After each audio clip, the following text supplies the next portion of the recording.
दुबईमध्ये अडकलेल्या महाराष्ट्रातील 164 पर्यटक आणि नागरिकांना सुरक्षित मायदेशी परत आणण्यासाठी तातडीनं 2 विशेष विमानं पाठवली असून सायंकाळपर्यंत ही सर्व सुरक्षित मुंबईत परततील, अशी माहिती उपमुख्यमंत्री एकनाथ शिंदे यांनी दिली आहे. धुलिवंदनाच्या निमित्तानं बोलताना त्यांनी राज्यातील जनतेला शुभेच्छा देत ही माहिती जाहीर केली आहे.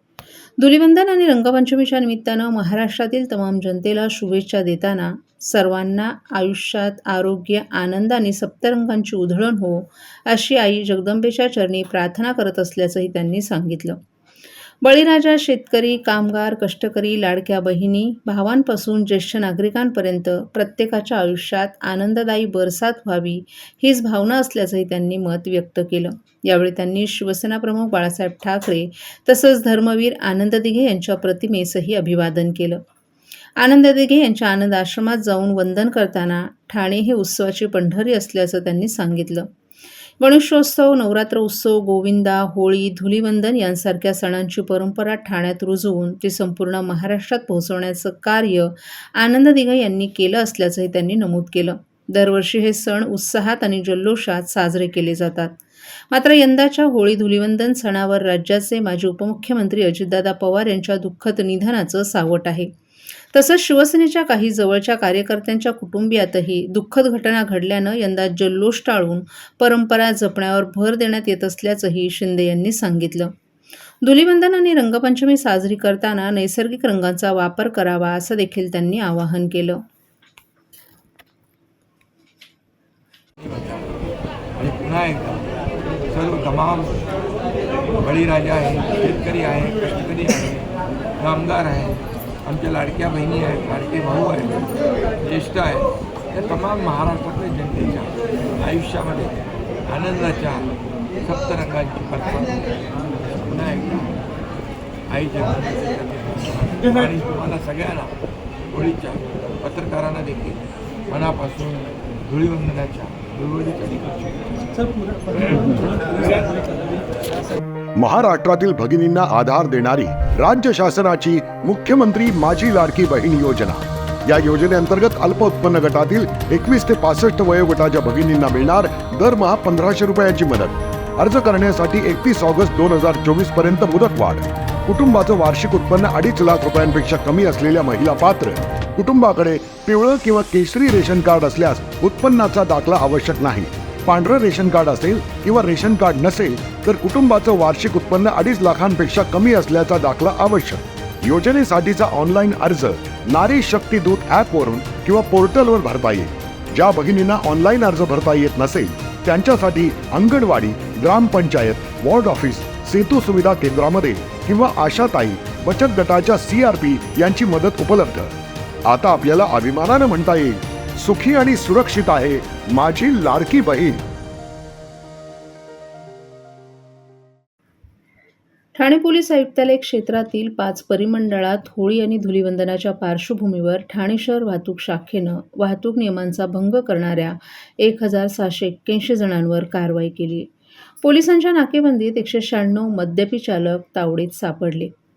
यांच्यासह विना हेल्मेट, फ्रंट सीट, विरुद्ध दिशेने येणारे आणि ट्रिपल सीट दुचाकी स्वारांवर वाहतुकीच्या नियमांचं उल्लंघन केल्याप्रकरणी कारवाई करण्यात आल्याची माहिती वाहतूक शाखेचे पोलीस उपायुक्त पंकज शिरसाट यांनी दिली आहे. ठाणे पोलीस आयुक्त आशुतोष डुमरे, सहपोलीस आयुक्त डॉ. ज्ञानेश्वर चव्हाण यांच्या निर्देशानुसार होळी आणि धुळवडीच्या पार्श्वभूमीवर ठाणे पोलीस आयुक्तालय क्षेत्रात वाहतूक विभागातील 450 पोलीस अधिकारी आणि कर्मचारी नाकाबंदीसाठी तैनात करण्यात आले होते. होळी धुलिवंदन कालावधीत मद्यप्राशन करून किंवा नशा करून वाहन चालवणाऱ्या चालकांवर कारवाई करण्याची व्यूहरचना वाहतूक विभागानं केली होती. 5 परिमंडळात ठिकठिकाणी नाकाबंदी लावण्यात आली होती. या नाकाबंदीत नशापान किंवा मद्यप्राशन करून दुचाकी, 4चाकी वाहनं चालवणाऱ्या तब्बल 196 जणांवर कारवाईचा बडगा उगारण्यात आला. तर 836 विना हेल्मेट दुचाकी चालवणारे, 408 ट्रिपल सीट दुचाकी स्वारांवरही दंडात्मक कारवाई करण्यात आली. ऑटो रिक्षामध्ये फ्रंट सीट घेणाऱ्या 227 चालकांवर कारवाई करण्यात आली असून विरुद्ध दिशेनं वाहनं दमटवणारे 14 वाहन चालक तावडीत सापडले. अशा एकूण 1681 वाहन चालकांवर कारवाई करून त्यांच्या धुळवडीचा रंग पोलिसांनी उतरवलाय.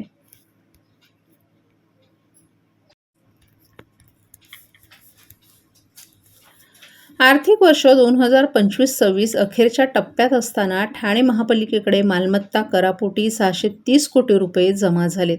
920 कोटींचं उद्दिष्ट गाठण्यासाठी 290 कोटी कर संकलन करण्यासाठी अवघ्या महिनाभराची मुदत आहे.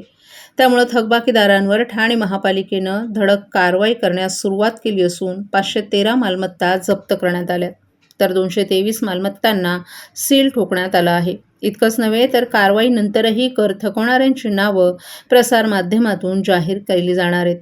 मालमत्ता कर, पाणीपट्टी वसुली आणि शहर विकास विभागाकडे जमा होणारं शुल्क हे ठाणे महापालिकेचं प्रमुख उत्पन्नाचं स्रोत आहे.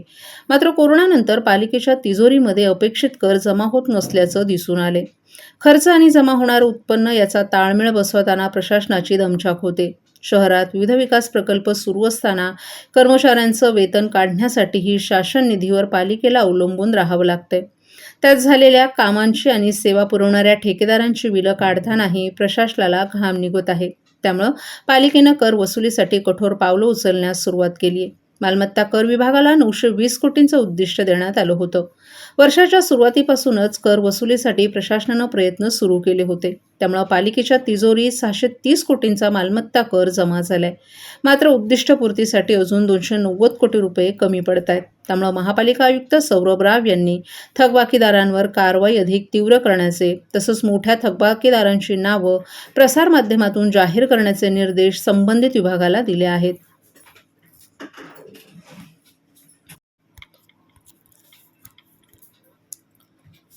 इराण, इस्रायल या देशांमधील संभाव्य युद्धजन्य परिस्थिती पाहता ठाणे जिल्हा प्रशासनामार्फत नागरिकांसाठी आवश्यक सूचना जारी करण्यात आल्या आहेत. त्याचबरोबर जिल्हाधिकारी कार्यालयात नियंत्रण कक्षही कार्यान्वित करण्यात आला आहे. ठाणे जिल्ह्यातील नागरिकांचे नातेवाईक अथवा परिचित इराण किंवा इस्रायल येथे वास्तव्यास असल्यास त्यांच्या सुरक्षतेबाबत किंवा इतर कोणत्याही बाबत माहिती आवश्यक असल्यास संबंधितांनी जिल्हा प्रशासनानं स्थापन केलेल्या नियंत्रण कक्षाशी संपर्क साधावा असं आवाहन जिल्हाधिकारी डॉ. श्रीकृष्ण पांचाळ यांनी केले.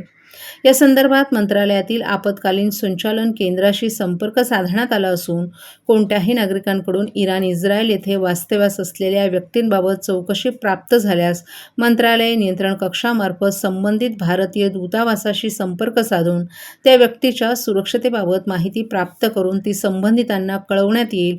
याची नोंद घेऊन नागरिकांनी आवश्यकतेनुसार या नियंत्रण कक्षांशी संपर्क साधावा असं आवाहन जिल्हा प्रशासनानं केलं आहे.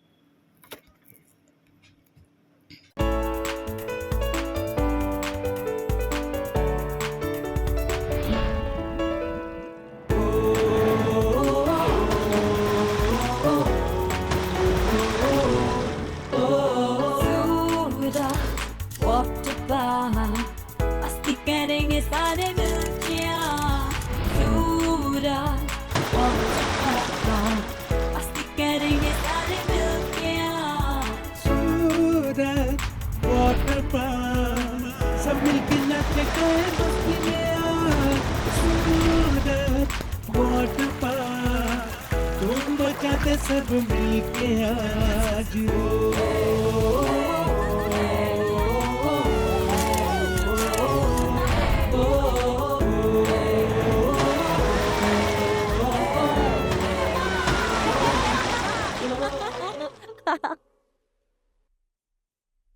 ठाणे महानगरपालिकेतील विरोधी पक्षनेते तथा राष्ट्रवादी काँग्रेसचे शरद पवार गटाचे पदाधिकारी अशरफ शानू पठाण यांच्या विरोधात मुंब्रा पोलीस ठाण्यात गुन्हा दाखल झालाय. अशरफ शानू पठाण यांनी छत्रपती शिवाजी महाराज यांचं नाव एकेरी घेतल्याचा आरोप आहे. भाजपच्या महिला पदाधिकारी नाजिया तांबोळी यांनी दिलेल्या तक्रारीनंतर हा गुन्हा दाखल झालाय. ठाणे महापालिका निवडणुकीनंतर भाजप आणि शिंदे गटानं ठाणे महापालिकेत सत्ता स्थापन केली. सध्या महापालिकेत शिंदे गटाकडे महापौर आणि उपमहापौरपद भाजपकडे आहे. महापालिकेतील विरोधी पक्षनेतेपदी राष्ट्रवादी शरद पवार गटाचे मुंब्र्यातील नगरसेवक अशरफ शानू पठाण यांच्याकडे आहे.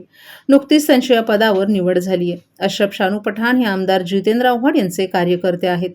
गेल्या अनेक वर्षांपासून ते मुंब्रा शहरातील एका प्रभागातून निवडून येत आहेत. त्यामुळे पक्षानं त्यांच्यावर मुंब्रा शहराची जबाबदारी देखील दिली आहे. भाजपच्या कौसामंडळ अध्यक्ष नाजिया तांबोळी यांनी दिलेल्या तक्रारीनुसार 27 जानेवारी रोजी मुंब्रा येथील अमृतनगर भागात अशरफ शानू पठाण यांनी ते नगरसेवक म्हणून विजयी झाले असताना जश्न-ए-जीत या कार्यक्रमाचं आयोजन केलं होतं. त्यावेळी झालेल्या सभेमध्ये त्यांनी छत्रपती शिवाजी महाराजांचं नाव घेत एकेरी उल्लेख केला. हे चित्रीकरण समाज माध्यमांवरही प्रसारित झालं. अशरफ शानू पठाण यांनी धार्मिक भावना दुखावल्या असून दोन धर्मांमध्ये तेढ निर्माण करण्याचा प्रयत्न केल्याचा आरोपही तांबोळे यांनी आपल्या तक्रारीत केलाय.